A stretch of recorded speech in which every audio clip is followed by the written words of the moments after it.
من يهد الله فلا مضل له ومن يضلل فلا هادي له.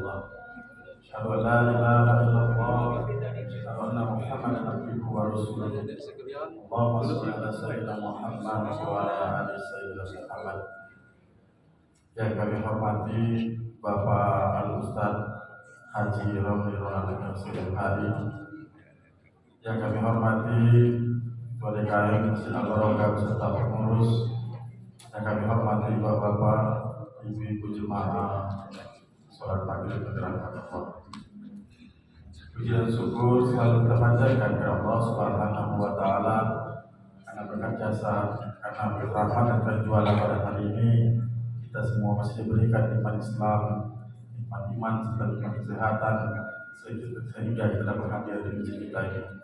Selawat dan salam terlimpah di junjungan kita Nabi Muhammad sallallahu alaihi wasallam. Baiklah Bapak Ibu jemaah sekalian, untuk persingkat waktu kita buka kajian pada malam hari ini dengan sama-sama membacakan lafaz basmalah. Bismillahirrahmanirrahim. Selanjutnya kami persilakan pada Bapak Ustaz Haji Romli Ronald Nasir Hari. Ada 10 menit untuk tanya jawab Ustaz. Terima kasih.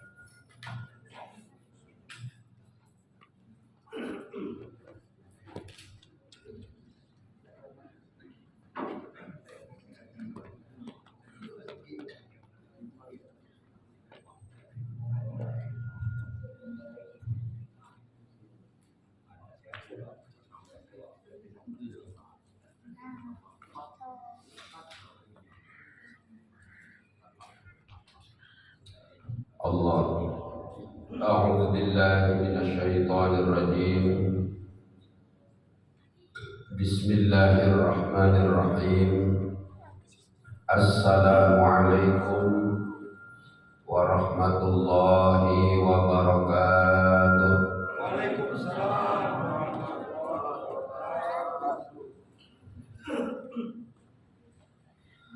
Alhamdulillahi rabbil alamin. Assalatu wassalamu ala sayyidil anbiya'i wal mursalin wa ala alihi wa sahbihi wa man tabi'ahu bi ihsanin ila yaumiddin, amma ba'du. Yang sama-sama kita hormati para orang tua kita, tokoh masyarakat kita, para bapak-bapak haji dan ibu haji, dan terkhusus Imam Masjid Al-Barokah, khatib, beserta seluruh jajaran pengurus Masjid Al-Barokah yang sama-sama kita hormati Bapak RW dan seluruh para RT dan tokoh adat setempat, Ketua DKM kita Bapak Dr. Budi, dan Bapak Ibu sekalian jamaah Masjid Al-Barokah yang semuanya insya Allah mulia dan dimuliakan Allah Subhanahu wa Ta'ala. Apa kabar semuanya? Alhamdulillah. Bapak Ibu sekalian, mari kita bersyukur kepada Allah dengan sama-sama mengucapkan Alhamdulillah. Salawat beriring salam, mari sama-sama sebagai ungkapan syukur kita kepada Rasulullah yang telah membimbing kita mengenal Allah dan membimbing dan mencontohkan kita melaksanakan ketaatan kepada Allah, sehingga hidup kita bukan hanya sekedar mudah tapi juga terarah. Mari sama-sama kita bersalawat. Allahumma salli ala sayyidina Muhammad wa ala ali sayyidina Muhammad. Bapak Ibu sekalian yang dirahmati Allah, kita memasuki bulan Rabiul Awal, bulan kelahirannya Rasulullah sallallahu alaihi wasallam. Pada kesempatan ini kita ingin sekilas mengetahui, dan mudah-mudahan setelah kita mengetahuinya kita punya kekuatan untuk mengamalkannya, yaitu tentang surah Al-Hasyr. Surah apa? Surah Al-Hasyr. Surah Al-Hasyr ini salah satu dari yang diungkap oleh Rasulullah, direkam oleh Allah dalam surah ini adalah kejadian pengusiran orang-orang Yahudi dari Madinah pertama kalinya. Dan kejadian ini terjadi di bulan Rabiul Awwal. Ini sebagai pengetahuan kita dan motivasi kita untuk mengamalkan ajaran Al-Quran. Sebelum kita mengetahui kandungan di surah Al-Hasyr ini, terlebih dahulu kita membahas masalah keutamaan, fadilah dan keutamaan membaca surah Al-Hasyr.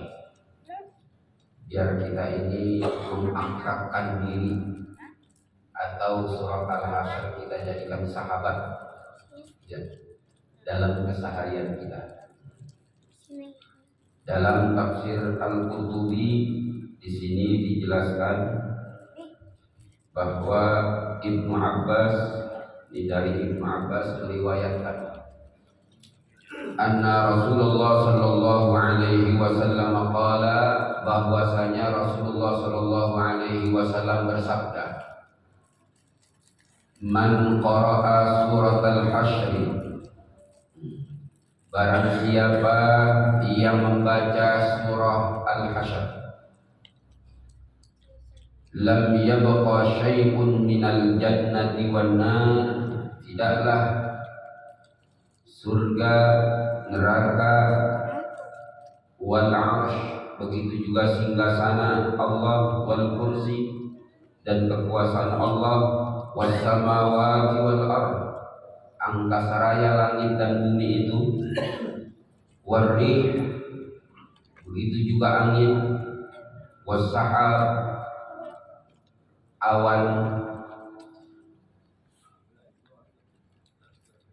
wal qairi wad dawab, burung-burung dan binatang-binatang melata yang ada di muka bumi, wasyajar wal jibal, pohon-pohon dan gunung-gunung, wasyamsu wal qamar, begitu juga matahari dan bulan, wal malaikah, dan para malaikat. Bagaimana kalau ada orang yang membaca surah Al-Hasyr? Maka Rasulullah menyatakan, illa, kecuali semuanya itu sallu alaihi, itu bersolawat, mendoakan orang-orang yang membaca surah Al-Hasyr. Wa yastaghfiru wastaghfaru, dan mereka itu semuanya memohonkan ampun, lahu, bagi orang yang membaca surah Al-Hasyr. Fa in mata min yaumihi aw lailatihi mata syahida, kalau orang itu meninggal dunia pada hari itu di mana dia membaca surah Al-Hasyr, maka dia meninggal dunia dalam keadaan syahid, mendapat pahala syahid. Ini salah satu surah yang dibaca yang dapat menghantarkan pembacanya itu jadi husnul khotimah. Ini surah yang mesti kita upayakan, kita akrabkan ya, kita jadikan sahabat. Pagi kita baca, sore kita baca. Ya, siapa tahu siangnya meninggal ya, siapa tahu malamnya meninggal. Kita meninggal itu kita udah punya bekal untuk bisa mendapat kasih sayang Allah. itu segala apa yang ada di jagat angkasa raya ini dan di bumi memohonkan ampun untuk yang baca surah Al-Hasyr. Mau dimintain ampun? Mau bacanya? Bacanya. Maka mungkin ya. Makanya yang belum bisa baca Quran belajar Masjid Al-Barokah, insya Allah akan menyediakan ustadznya. Ya, ada kan? Tinggal kita mau belajar apa enggak. Ya. Dan sekarang belajar Al-Quran itu banyak metodologinya. Metodologi baca Quran sekarang itu luar biasa perkembangannya. Dengan metode baru, seseorang itu bisa membaca Al-Quran sebulan kalau dia rajin tiap hari belajar. Sebulan intensif terus. Itu Bapak Ibu sekalian. Sekarang tinggal kita mau belajar apa enggak. Apa senang dengan keadaan saat ini kita belum bisa baca Quran. Nah ini. Maka baca ini kesempatan kita untuk mendapat kemudahan untuk pengguguran dosa. Ibu bapak, inilah salah satu wujud kasih sayang Allah. Jadi orang yang akrab dengan Al-Quran maka luar biasa. Bacanya aja itu dapat menghantarkan dia mendapatkan ampunan Allah dan didoakan oleh makhluk Allah yang lain. Kita lanjut hadis berikutnya. Kemudian dari sahabat Anas, anna Rasulullah sallallahu alaihi wasallam, bahwasanya Rasulullah SAW bersabda, man qara'a akhir suratil Hasyr, siapa yang membaca akhir surah Al-Hasyr dari ayat law anzalna hadzal qur'ana ala jabalin la ra'aitahu khashi'an mutasaddian. Udah hafal Bu? Al-Wirdul Latif ini baca enggak? Ada di Al-Wirdul Latif ya. Yang dulu saya sebarkan itu, yang saya bimbing zikirnya, ini salah satu muatan zikir Al-Wirdul Latif ini yang ditulis dalam hadis ini. Kalau orang membaca akhir surah Al-Hasyr dari ayat 20 sampai 24 ya, maka famata min lailatihi mata syahidan. Kalau dia meninggal malamnya, dia meninggal mati dalam keadaan mendapat pahala syahid. Kita baca hadis satu lagi. Rawahu Tirmidzi an Ma'qal bin Yasar qala, diriwayatkan oleh Imam At-Tirmidzi dari sahabat Nabi namanya Ma'qal bin Yasar qala, ia berkata, qala Rasulullah sallallahu alaihi wasallam, man qala hina yusbih, barang siapa yang membaca ketika pagi harinya, salasa marrat, a'udzu billahi as-sami'il 'alim minasy syaithanir rajim, a'udzu billahi as-sami'il 'alim minasy syaithanir rajim, a'udzu billahi as-sami'il 'alim minasy syaithanir rajim. Disambung, bismillahirrahmanirrahim, huwallahu alladzi la ilaha illa huwa 'alimul ghaibi wasyahadah. Ya, dari ayat 21 sampai ayat terakhir ayat 24 dia membaca seperti itu, diawali dengan a'udzubillahi samil alim 3 kali, tambah bismillahirrahmanirrahim, ditambah 3 ayat terakhir surah Al-Hasyr. Apa fadilah dan keutamaannya? Maka Rasulullah menyatakan waqalallahu bihi sab'ina alfa malakin, maka Allah akan mewakilkan untuk orang yang baca itu di pagi hari 70.000 malaikat. Berapa? 70.000 malaikat diwakilkan oleh Allah, disediakan oleh Allah. Yusalluna alaihi, terus bersolawat mendoakan dia agar hidupnya di hari itu penuh keberkahan. Allahumma ighfir lahu warhamhu wa'afihi wa'fu anhu. Ya Allah, ya Allah, ampunkan dia, anugerahkan curahan rahmatmu kepadanya. Terus itu malaikat mendoakan orang yang membaca 3 ayat terakhir itu supaya di hari itu dia betul-betul aktivitasnya yang dia lakukan itu mendapat sarana ampunan Allah, dan supaya dia mendapat kasih sayang Allah, rahmat Allah ketika dia beraktivitas. Jadi semangat bawaannya optimis hidup itu kalau dia baca ini. Nah, ini salah satu kunci supaya kita hidup semangat, beraktivitas penuh dengan optimis. Kenapa? Karena diwakilkan bagi orang yang baca itu 70.000 malam. Dikawal dengan orang malaikat. Orang dikawal masa kamu 3 orang itu bangga benar. Ya. Ini dia seharian dikawal sama 70.000 mengalahkan gubernur wali kota, paling dikawal berapa orang itu? Ini enak ini. Mau dikawal sama malaikat 70.000 macam. Jadi kita tuh, insya Allah kita tuh terarah, apa yang kita lakukan tuh terarah dengan doanya para malaikat. Terus apa kata Rasul?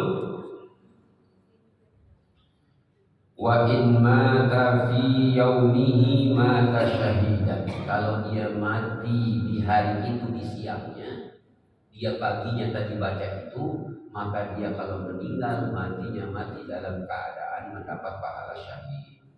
Dan dia kalau baca sore seperti baca pagi tadi dari a'udzubillahi samil-alim minasyaitonir rajim 3 kali tambah bismillahirrahmanirrahim ditambah 3 ayat terakhir surah Al-Hasyr, maka dia mendapatkan fadilah dan keutamaan sama seperti tadi yang sudah dibaca pagi.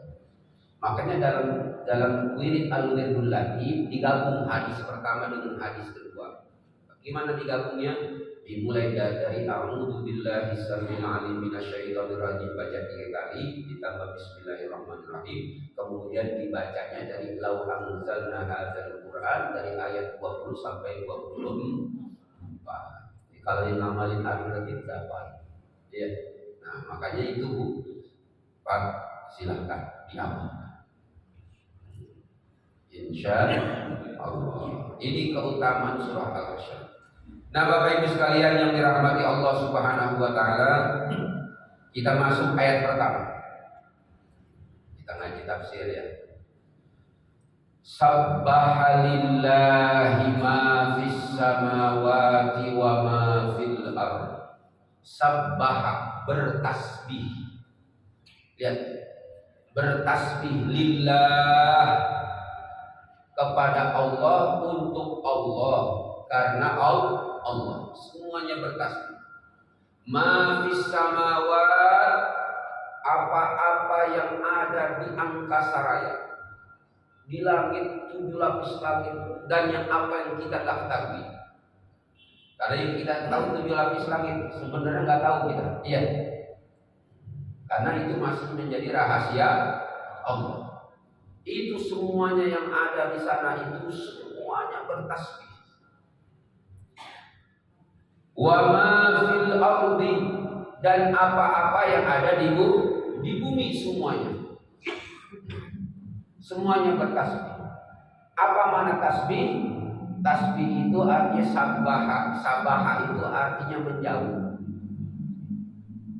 Makanya berenang dalam bahasa Arab sabaha yasbih itu artinya berenang. Karena orang berenang itu dari tepi menjauh ke tengah. Nah, tasbih dalam ajaran Islam, orang bertasbih itu menjauhkan Allah dari sifat-sifat kekurangan. Iya.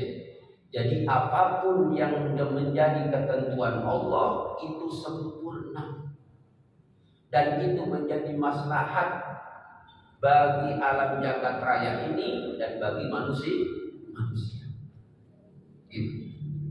Ada ahli tafsir menyatakan tasbihnya alam jagat raya ini adalah salah satunya mengikuti ketentuan Allah. Bagaimana matahari terbit selalu terbit di sebelah timur, terbenam di sebelah barat. Dari mulai diciptakan sampai hari kiamat, dia mengikuti ketentuan Allah, mengikuti sistem yang dibuat oleh Allah. Yang namanya air itu mengalir selalu ke bawah. Kan gitu. Itu adalah ketentuan Allah. Ingat bahwa semua yang ada di angkasa raya dan apa yang ada di bumi itu semuanya tunduk dengan ketentuan Allah. Makanya dalam surah Al-Mulk kita dijelaskan ya. Di surah apa Bu?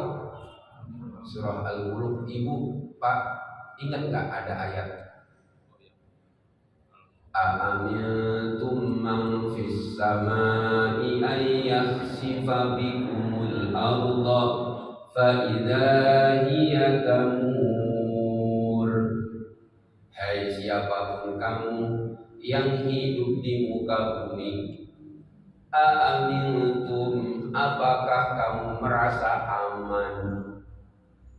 Man fis sama, kepada yang berkuasa di angkasa raya itu di langit, yang semuanya tunduk baik yang di langit dan di bumi. Ayyah sifabikumul arda, kalau tiba-tiba pas kalian lagi durhaka, kalian lagi lalai, kalian lagi berbuat maksiat, kalian lagi berbuat kerusakan di muka bumi ini, tiba-tiba bumi menelan kamu, fa idza hiya tamur, tiba-tiba bumi itu goncang dengan goncangan yang dahsyat ketika itu banyak manusia tertelan sama bumi. Kamu merasa aman dengan itu enggak? Itu Allah. Amintum man fis sama,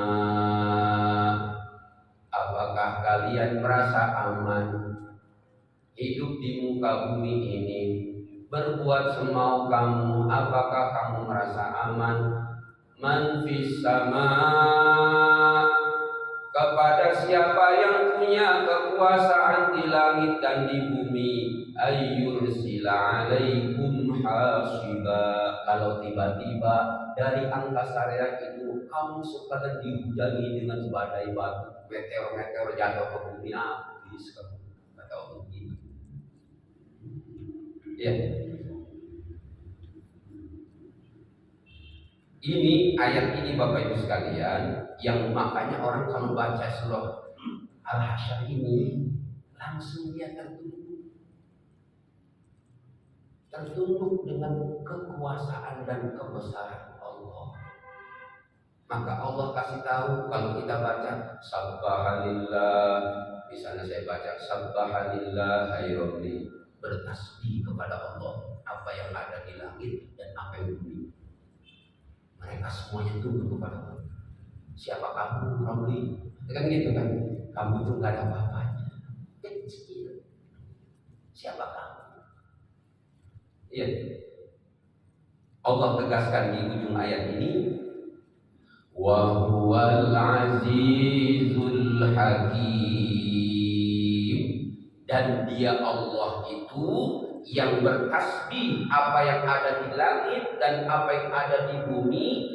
Dia itu aziz, maha perkasa, maha kuat, yang apabila bertindak tidak ada yang bisa menolak. Ya. Kalau Allah perintahkan meteor jatuh ke bumi, ini lempengan bumi bergerak ya, kan gitu. Maka terjadilah musibah, kan gitu. Tapi di ujung itu Pak Bu, di ujung ayat ini Allah bilang apa? wa huwal azizul hakim. Dia yang maha penggak perkasa, maha kuat, dan tidak ada yang bisa mengalahkan. Apabila menentukan sesuatu, tidak ada yang bisa menolak. Hakim, dan dia maha bijaksana, maha teliti. Jadi kekuatan Allah, kemahakuasaan Allah, kebesaran Allah, ya, kekuatan Allah yang tidak bisa dikalahkan dengan apapun dan siapapun. Allah menggunakannya tidak sewenang-wenang, tapi dengan zatnya yang maha hakim, maha bijaksana. Gitu. Ini pelajaran bagi siapapun yang menjadi pemimpin di muka bumi ini. Ketika punya kekuasaan, punya wewenang, punya kekuatan, maka tirulah Allah.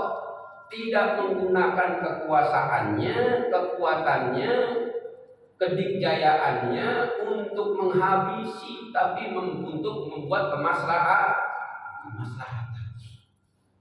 Ini pelajaran, ya.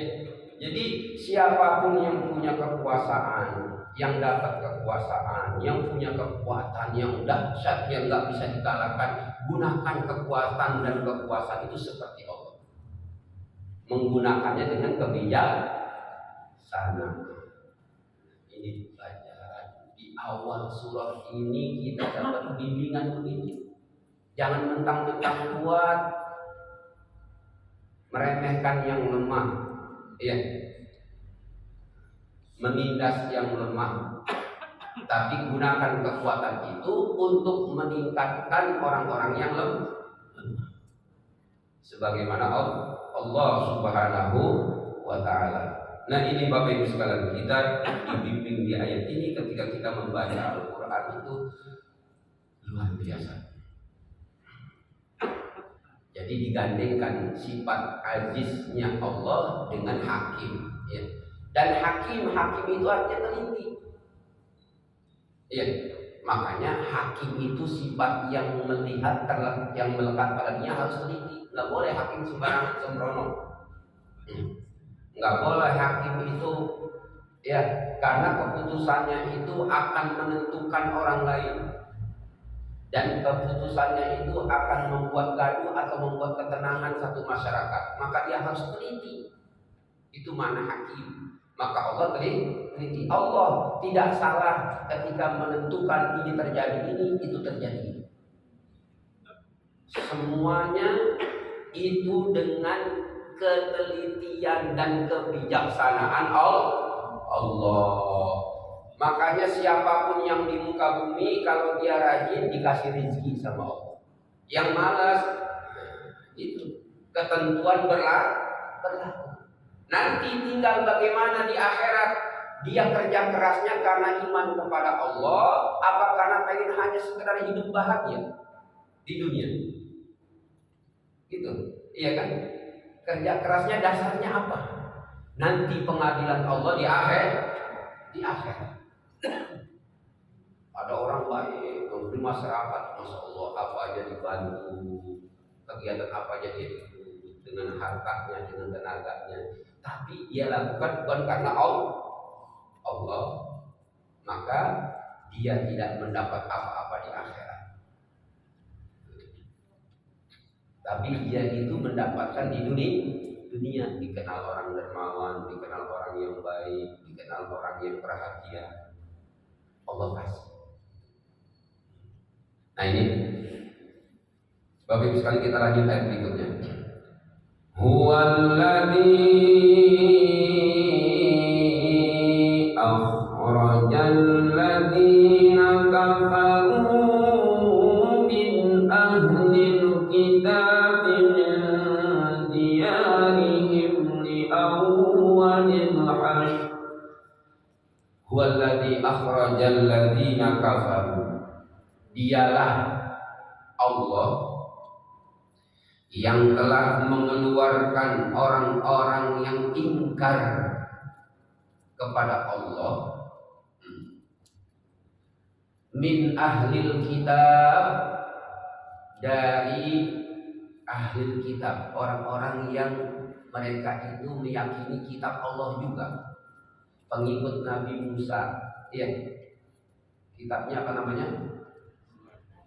Taurat, ya. Kemudian mereka punya kitab juga Zabur, ya. Tapi mereka ingkar kepada Nabi Muhammad. Mereka ingkar kepada Nabi Muhammad, nggak ngikuti ajaran Nabi Muhammad. Padahal Nabi Musa yang utus Allah, Nabi Daud yang utus juga Allah. Nah, Nabi Muhammad yang utus Allah juga. Kenapa Musa diimani, Daud diimani, Muhammad nggak diimani? Karena mereka maunya Nabi itu diutus dari golongan mereka, diutus dari orang-orang Yahudi.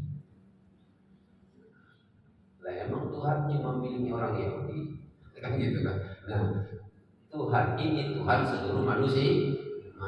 Allah mengutus siapa saja dari makhluknya yang namanya manusia. Makanya lihat siapa yang utus. Kalau itu yang utus Allah, maka semuanya harus diimani. Gitu. Makanya ini orang Yahudi nunggu nih ada nabi terakhir akan diutus, tempatnya di Madinah. Maka mereka tuh banyak pindah ke Madinah nunggu. Barang pas diutus, ya diutus di Mekah terdengar seorang nabi terlahirkan, ya kemudian pindah ke Madinah, nggak taunya bukan orang Yahudi, nggak taunya orang dari Quraisy. Itu maka mereka disebut kafaru, ingkar, kafir. Jadi yang nggak percaya sama Nabi Muhammad disebut kafir. Ingkar artinya ingkar kepada kerasulan Nabi Muhammad Sallallahu Alaihi Wasallam. Makanya kalau nggak mau disebut orang kafir, ya percaya Muhammad. Nggak akan disebut jadi orang kafir. Ini ada orang disebut orang kafir, marah dia. Karena kafir itu begitu, orang yang nggak percaya kepada Muhammad Sallallahu Alaihi Wasallam. Di Quran itu begitu. Siapapun, mau orang Yahudi, mau non Yahudi, mau orang Indonesia, mau orang luar negeri, kalau dia nggak percaya sama Nabi Muhammad disebut kafir. Gitu.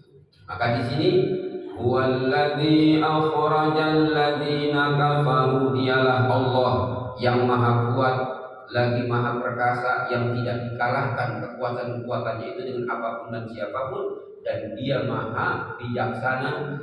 Dia yang mengeluarkan orang-orang kafir itu dari ahli kitab, min diyarihim, dari rumah mereka. Bapak Ibu sekalian, kita ayat ini kita jelaskan. Jadi Pak Bu, Nabi Muhammad diutus ke muka bumi, ya, itu bumi udah ada penganut agama, ya, udah banyak manusia, bukan lahan kosong, udah banyak manusia. Nabi Muhammad diutus oleh Allah dengan kitab suci Al-Quran, bagaimana manusia ini diperbaiki oleh ajaran Al-Quran. Maka Nabi Muhammad, Bapak Ibu sekalian, beliau tinggal di Mekah, itu banyak pelajaran yang dirasakan dan dilihat oleh Nabi Muhammad untuk dijadikan pelajaran. Kenapa? Itu di Mekah dulu hidup itu berdasarkan kesukuan dan materialisme. Masing-masing suku itu ta'assub kepada sukunya, yang dipertahankan sukunya, yang ditimbulkan sukunya. Nggak peduli yang suku lain itu orangnya pintar, orangnya cerdas, orangnya bijak, kalau bukan sukunya nggak dianggap. Gitu. Dan di zaman itu serba materialis. Orang dilihat dihormati, dimuliakan kalau dia berharta. Dan kalau dia itu keturunannya bagus. Maka kalau nggak berharta, nggak keturunan cakep, maka nggak dianggap sepintar apapun, sebijak apapun. Ketika itu Al-Quran ya belum diturunkan di saat itu. Nah, sekarang udah balik ke lagi nggak? Ya, sekarang kalau agama ditinggalkan, manusia akan begitu lagi. Dimanapun, kapanpun, di negara manapun, kalau ajaran agama ditinggal, maka manusia berbalik ke suku, berbalik kepada materialisme. Maka di saat itu orang di otaknya cuma duit. Belajar tujuannya bagaimana supaya pintar nyari duit. Punya ini, punya itu, dapat jabatan itu tujuannya supaya nambah duit. Disuruh memilih ini itu, siapa yang ngasih? Benar begitu nggak? Iya.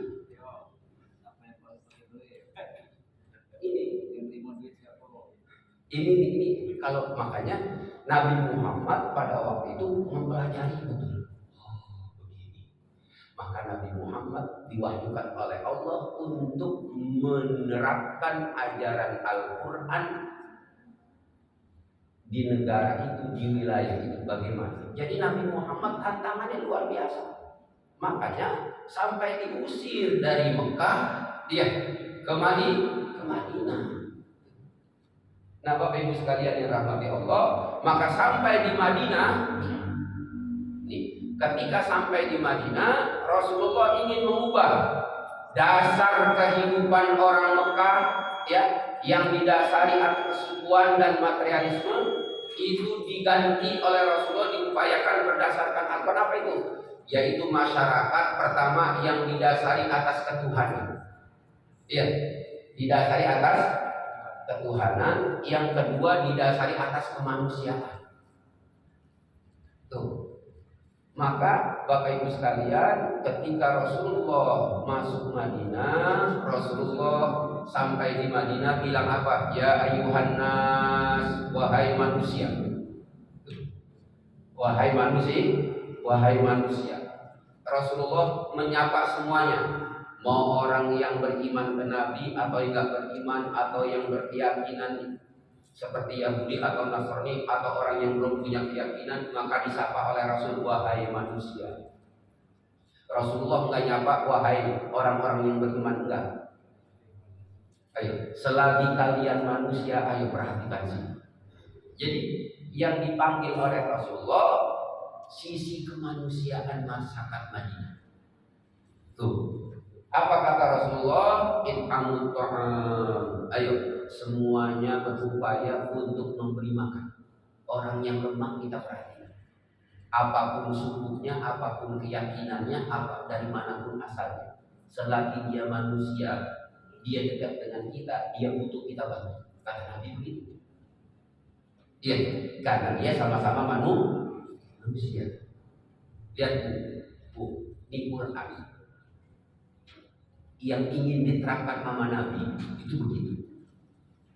Yang kedua kata Nabi, absus salam. Ayo, setiap orang yang tinggal di Madinah, sukunya apapun, keyakinannya apapun, dari manapun asalnya, ayo berusaha untuk mewujudkan kedamaian. Ayo, damai. Jangan lagi kita kesukuan. Sekarang yang kita inginkan, ayo kita ciptakan hidup damai, kata Nabi. Yang ketiga kata Rasul, wasilul arham. Ayo setiap keturunan perhatikan keturunannya. Kalau ada yang lemah, bantu. Kalau ada yang terputus, sambungkan. Kuatkan tali keluargaan. Kenapa? Udah habis waktunya.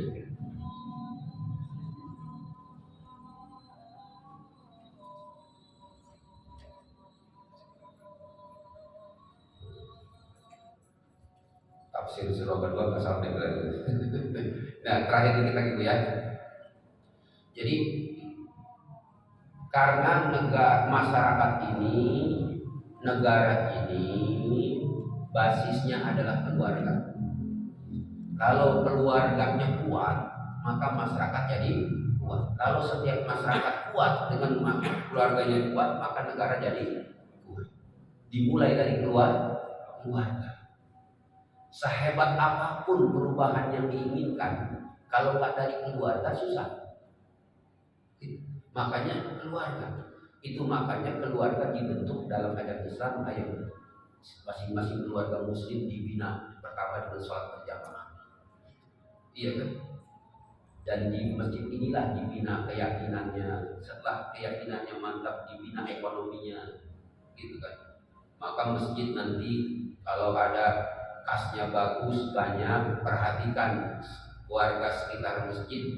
Ada yang butuh bantuan, kita bantu dengan uang kas masjid misalnya. Iya kan? Seperti arahnya ke situ nanti. Kenapa? Jangan dibina cuma ibadahnya saja, tapi ekonominya penting. Nah ini kata Nabi, maka itu kuatkan tali kekeluargaan. Yang keempat kata Nabi, waqumu billaili wan nasniya. Ayo, siang kalian itu berusaha maksimal, tapi malam mendekatkan diri kepada Allah. Ya, jadi malamnya kita deketin Allah, siangnya kita usaha sungguh-sungguh. Itu Nabi pengennya begitu. Itu pengennya Nabi kayak gitu. Maka kata Nabi, kalau 4 itu dilakukan oleh kalian, apa itu? Pertama, saling memberi makan, mudah membantu orang lain.